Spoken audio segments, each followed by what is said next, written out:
All right, so we are going to get started. I have last couple of folks that are coming in. I appreciate you all joining me for the webinar. I'm typically pretty loud, so I apologize in advance for my voice. But so yeah, so here we are. We're going to be going over technician and manager relations and relationships, and kind of how to effectively communicate with your technicians. So I'm going to go over a few points here. We're going to see some understanding some of the younger as well as the older generation coming into it. And I appreciate you guys all taking a lot of time out of your day today. I know it's busy weather-wise in a lot of areas, so I appreciate you guys taking a couple of minutes of your time. I promise we won't run over about 20 minutes or so, and we'll leave some questions at the end. And hopefully you guys will learn a few things as well. So, who am I and why should you listen to me? Oh boy, that's a terrible picture of me. So before I started working here at PointMan, it started way back in 2010. I was a HVAC technician full-time for about 10 years. So I have a really unique approach, seeing that I've been on both sides of the fence. I've seen the working with the relations of managers from a technician standpoint, working with customers as well. And of course now, since I've been with PointMan, I've done a lot of implementations, a lot of call taking, customer experience team, and sales. So for the past 9 years, I've worked with over 600 companies to implement our solution. So I've worked with a lot of people from anywhere from owners and GMs and operations managers to dispatchers and office managers, all the way down to many, many, many technicians in the field. So hopefully I'll be able to move along some of that knowledge that I have to you guys. So why is communication with your technicians important? Okay, so again, this is coming from a manager standpoint, owner standpoint. If you're a smaller shop, just have a couple of techs underneath you. Communication is so important. Okay, so the Bureau of Labor Statistics specifically predicted a growth between 2012 and 2022 of 21% in the field itself. So now that we're right here in 2019, ending that is still increasing. Okay, so we're seeing that over and above 20 to 21%. Okay, what does that mean? So that means the average person will change their jobs 12 times in their career. Take that in for a minute, 12 times. Okay, I have been in, this is my fourth since I'm 40 years old. You just don't see the GM factory workers who go in for 20 years and 30 years and then retire with a pension and that's it. You know, it's the world that we live in with everything going on with technology and everything in this day and age. It's entirely different. So we got to adapt to a lot of these changes. Okay, so this might not be their first job, it might be, or it might be their 12th, 13th, or 14th job. That doesn't always necessarily mean that they're a bad person, that they're moving around a lot. It's become commonplace this day and age. So what does this all mean? Larger, more diverse workforce. Ages are going to range from anywhere from high school students and graduates all the way on up to retirees. You're going to have people that are leaving the regular norm of retiring and enjoying life because they just can't afford it anymore. So they come back out and Social Security is not helping them out enough. So they have to get back into the workforce.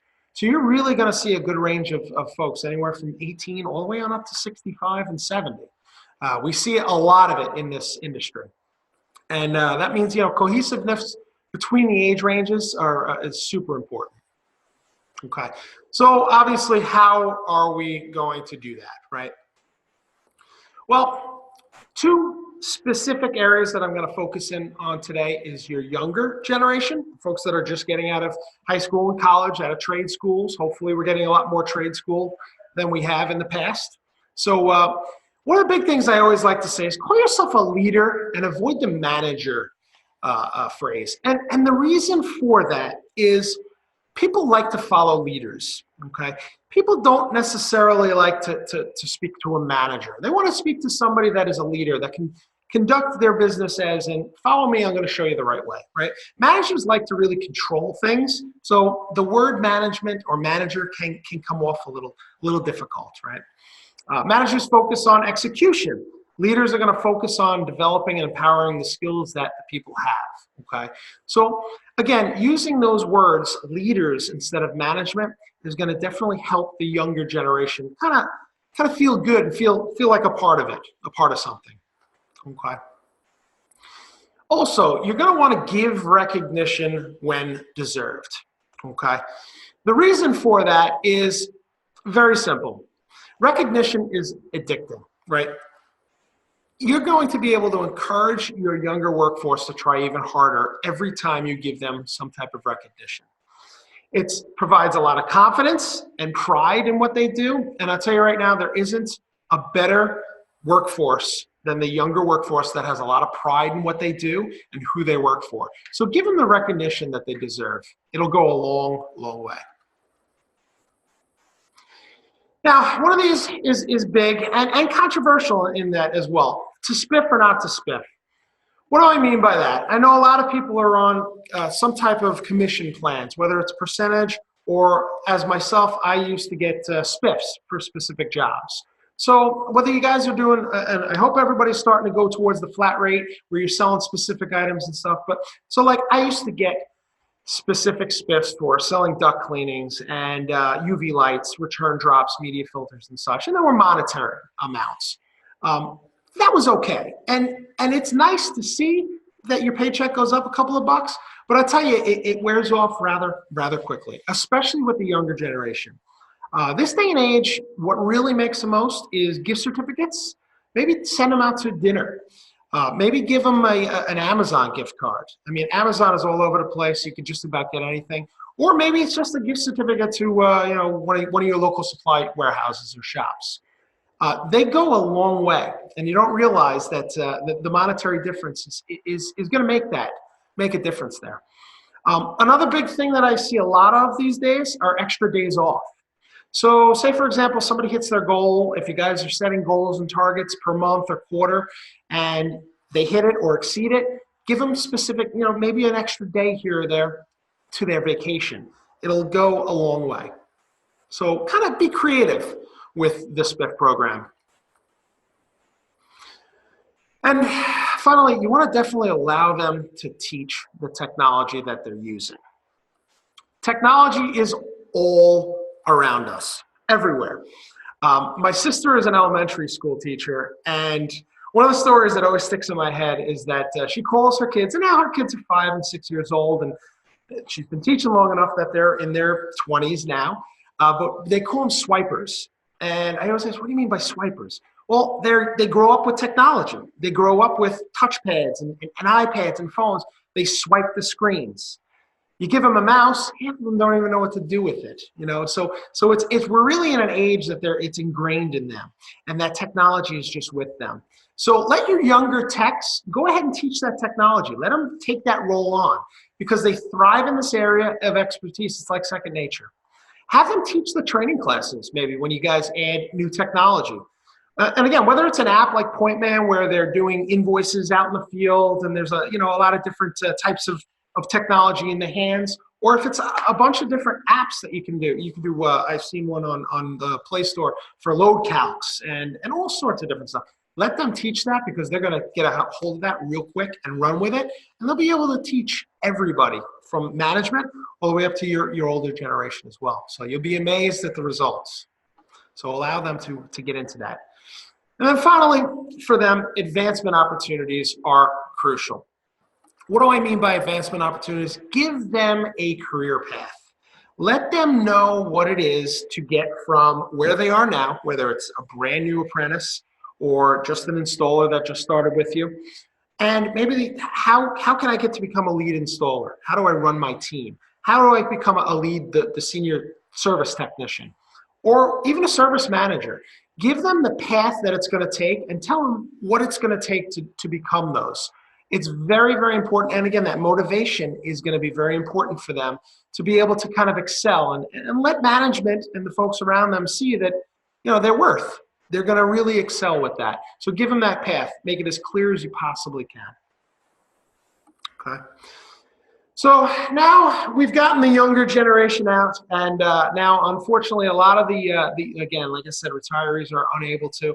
But there's a lot of folks that just want to kind of keep socially interactions. You know, they don't maybe necessarily need the money, but they want to be involved, so they're coming back to work. I know my father retired about 10 years ago, and he had to get another job because he was bored. So you're going to also deal with a lot of the older technicians. One of the big things that you really want to do here is value their life experiences, okay? And what I mean by that is, you know, this, like the younger generation coming in, and the amount of people that we need in this industry is going up. There's a ton of people, and it's actually the fastest growing segment of the workforce is your older technicians. So value their experiences, okay? So like the younger techs are using technology and they know it, your older techs have been around the block, so to speak. You know, let them share that wealth. They have a lot of knowledge. You know, don't allow that to just be bottled up. Let them understand that it's okay to teach, because obviously everybody in there is there to teach and learn, and get them to teach and train, because they'll be then accepting to maybe some of the younger folks that are going to try and teach them back the training on the technology end of it as well. So allow them to open up and value their life experiences. And that goes hand in hand with don't take their age for granted, okay? Just because they might be, you know, the elder statesman, as we used to make fun of some of the folks that I worked with, they too need training, okay? Just because they've been there, done that, allow them to be involved in ongoing trainings, refresher courses that may be available. All the newer tools that are out in the industry now, I see some of the furnaces, and again, I've been out of the industry hands-on for 10 years. I'm looking at some of these with Alexa and everything. There's a lot to learn in the equipment. Manufacturers are always giving good refresher courses and training. Get them involved in it. Don't take their age for granted. Okay. When I was in the field, I had a tech that began with us, and he worked in Syracuse, just down the thruway, about 2 hours down the thruway. He worked in the field for 25 years. And he ended up getting out of the field to help his son open up a restaurant. And he was out and about for about 8 years out of the industry. So it was quite a while. He decided to, you know, his son's got actually a very successful restaurant out there. He wanted to get back into it. His daughter lives here in Buffalo, moved out to Buffalo to try and help her out. She had a brand new baby boy. So he wanted to get out here and find a job. Well, he ended up finding a job with our company, and he worked on a lot of oil boilers and a lot of oil furnaces and such. Out here in Buffalo, we have a lot of natural gas, a lot of propane, very different. Technically, you know, they do the same thing, but a lot of variations there. So he really brought his experience on the oil side of things, but he really needed help.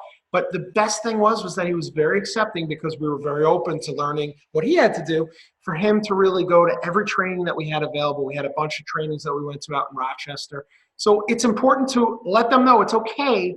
I know you're a little bit, you've been in the industry for a while. It's a lot to learn. Let these folks really let them learn, okay? All right, so one of the other things that's really important, and this goes for both the young and the older, is details and deadlines. So one of the most important things is, like their younger counterparts, they need to know specifics on deadlines, okay? Jobs or work schedules, whatever it is. For example, like we're going to be working on Miss Smith's heat pump. We're going to do the rough in on the ductwork for today and Friday, and Monday we're going to take off from there because they're pouring a concrete patio slab. Okay, so at that point we're going to go ahead and install the heat pump outside next Friday. Be very precise and descriptive about what you guys are doing. Okay.